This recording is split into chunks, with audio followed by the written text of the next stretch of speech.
Si chaque chrétien pouvait apprendre, avant de vouloir obéir à Dieu, d'aller en Afrique et d'être missionnaire, en commençant à lui obéir et de revenir en arrière et de dire « Je suis désolé si vous pensez avoir peut-être blessé quelqu'un ».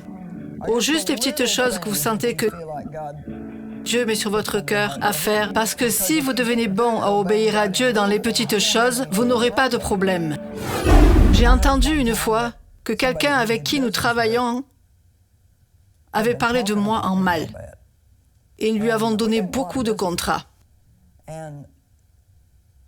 Et certains des gens qui travaillent pour moi étaient dans un restaurant et ils étaient assis derrière ces personnes sur une banquette. Et je ne sais pas pourquoi ils ont pensé qu'ils avaient besoin de me dire ça. Mais ils me l'ont dit. Parfois, il vaut mieux ne pas dire les choses aux gens. Mais quand j'ai découvert qu'ils disaient du mal de moi, elle est bidon, elle est ceci, elle est ça, elle est toute autre chose. Oh, tout d'abord, je me suis énervée et j'ai pensé, eh bien, c'est la dernière de nos affaires qu'ils obtiennent. Ils ne feront plus affaire avec nous et je vais dire à tous les gens que je connais de ne pas faire de business avec eux. Et donc, je suis restée au lit jusqu'à 3 heures du matin avec tous ces « je vais faire ceci, et je vais faire cela, et je vais les appeler demain, et je vais faire cela ». Et vers 3 heures du matin, le Seigneur a dit « tu ne vas rien faire du tout ». Wow. Eh bien, qu'est-ce que je vais faire? Tu vas faire ce que tu dis aux autres de faire. Tu vas aller leur acheter un cadeau et leur dire à quel point tu les apprécies. Eh bien, je dois être honnête et vous dire que j'étais tellement tentée de leur envoyer mon livre anonymement. Me and My Big Mouth. Et puis, je voulais leur envoyer un bon d'achat dans le restaurant où ils avaient parlé de moi.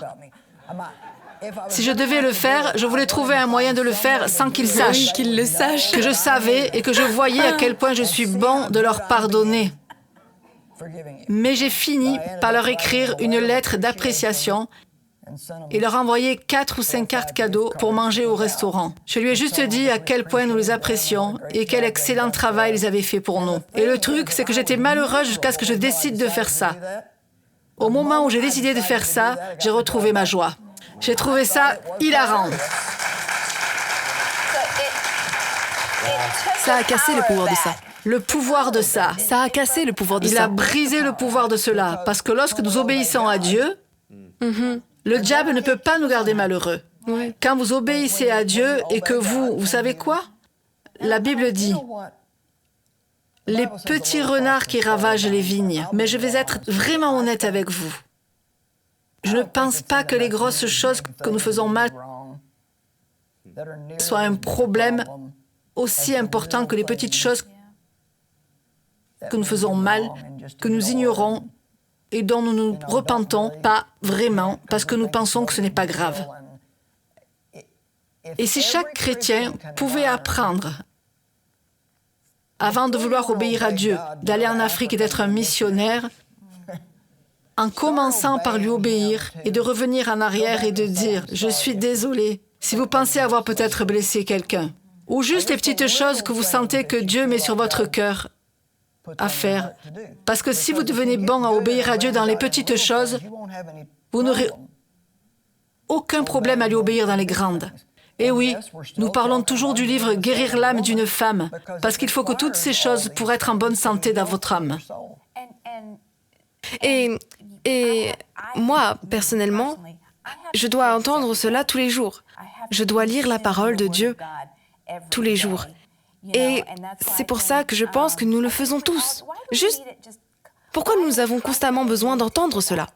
Parce que je veux dire, tout ce qu'il y a dans le monde, toutes les choses que le diable réussit à faire aujourd'hui, je veux dire, un jour dans le monde engloutira tout ce que vous avez. Oui. Et c'est maintenant que nous avons besoin de sa parole. Et Dieu merci, il l'a rendu si facile. Oui. Je veux dire, je peux avoir un bon sermon pendant que je me maquille maintenant. Oui, merci Jésus. Avec les podcasts et toutes les choses qui sont disponibles pour nous, il n'y a vraiment aucune excuse pour personne. Shalom, j'espère que vous avez aimé cette vidéo. Abonnez-vous pour ne pas rater nos programmes. Merci de faire partie de notre famille TBN. Que Dieu vous bénisse. Shalom de Jérusalem.